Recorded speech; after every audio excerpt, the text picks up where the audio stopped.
Сайн бацгаана уу намайг Наран гарав гэдэг. Өнөөдрийн миний бүтээсэн ном бол энерги хэлбэр ба хувирал. Ингээ надтай хамт ажиллацгаая. Наран гарав өндөр уулын орой дээр зогсож байлаа. Түүний гарт нэгэн бөөрхий хүнч чулуу байх бөгөөд энэ нь хөдөлгөхөд бэлэн нуугдмал хүч буюу потенциал энергийг агуулж байв. Уулын орой дээрээс дэлхийн ертөнц асар удам харагдана. Тэрээр энэ энерги хэрхэн хувирахыг харахаар шийджээ. Наран гарав чулууг доош түлхэмэлж тэрээр хутлан хөрч эхэллээ. Потенциал энерги нь хөдөлгөөний энерги буюу кинетик энерги болон хувирав. Түүний бяцхан туслах болох цахил нэртэй нисдэг робот чулууны араас хурдан нисэж хурдыг нь хэмжээ баялан хөөрнө. Чулуу ичээрээ доошлон тоос татуулан өвгөрнө. Уулын бэлд ирээд наран гарав баг зэрэг ядарснаа мэдрв. Тэрээр үр хүчнээсээ улаан алим гаргаж ирээд идэж эхэллээ. Алимны доторх хими энерги түүний биед орж булчин болон тархинд хэрэгтэй хүч чадал болон хувирав. Энэ бол амьд бие махбодын ажиллах түлш юм. Наран айж марж аргаж агаар хүйцэрч эхлэв. Наран гарав хоёр аалгаа хооронд нь маш хурдан үрж эхэллээ. Түүний гарны хөдөлгөөн буюу кинетик энерги нь үрэлтийн хүчээр дулааны энерги болон хувирав.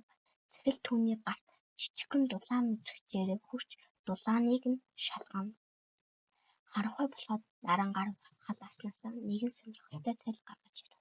Тэрээр үлддэгдэл гэрлийг цуглуулан агуй хан руу тусгахад гэрлийн энерги харанхуйг цусан гэрэлтүүлв.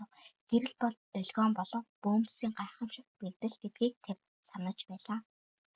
Агуйн гүн цахил нэгэн хуучирсан цахилгаан станцын үлддэгдэл боллоо. Тэрээр өөрийнхөө батарейг холболтын утсанд залгахад цахилгаан энерги утас дамжин гүйж агуйн таазанд байх хуучны гэрлүүдийг асаав. Электрон зинглаанууд гялалзаж эрчим хүч түгээв. Гэнэт агуйн гүнээс хүчтэй дуу чимээ сонсогдов. Наран гарав баярлан ажиллахад түүний хоолой хөвч чичирч агаарын молекулыг төлөв дууны энерги үсгэлээ. Цахил энэ дууны дэлгөөнийг агаарт дүрслээ харуулж тэд хамтдаа цуурыг чамнав. Агуугаас гарахад тэдний өмнө асар том хүрхрээ хугацлаа. Усны үнэлтийн хүч асар их кинетик энергитэй бөгөөд тэр нь доор байх модон хүрдийг эргүүлж байв. Энэхүү механик энерги нь байгалийн хүчийг хүн туршилтанд хэрэгтэй ажил болгон хувиргаж буй хэлбэр байлаа. Наран гарав тэнгэр үз харж нарны туяаг мэдрв. Нар болон цөмний энерги асар том их үүсвэр бөгөөд тэднээс гэрэл дулаан бүхэл бүтэн дэлхийг тэтгэдэг. Үнээр хязгаарч хотож өгөө болдоггүй зөвхөн нэг хэлбэрээс нөгөө чиглэл гэдгийг цахил түнд тайлбарлав. Ажил дуусаж наран гарав гэртээ ирлээ. Тэрээр ширээний саад суугаад өдрийн тэмдэглэлтэй ертөнц бол энергийн бүжиг юм гэж бичив. Түүний эргэн тойронд асах гэрэл идэх хоол хийх хөдөлгөөн бүхэн энергийн гайхамшигт хувирал байлаа. Драмаар нархан дагуур 6-аас 10 амлаад байгаарай. Баярлалаа.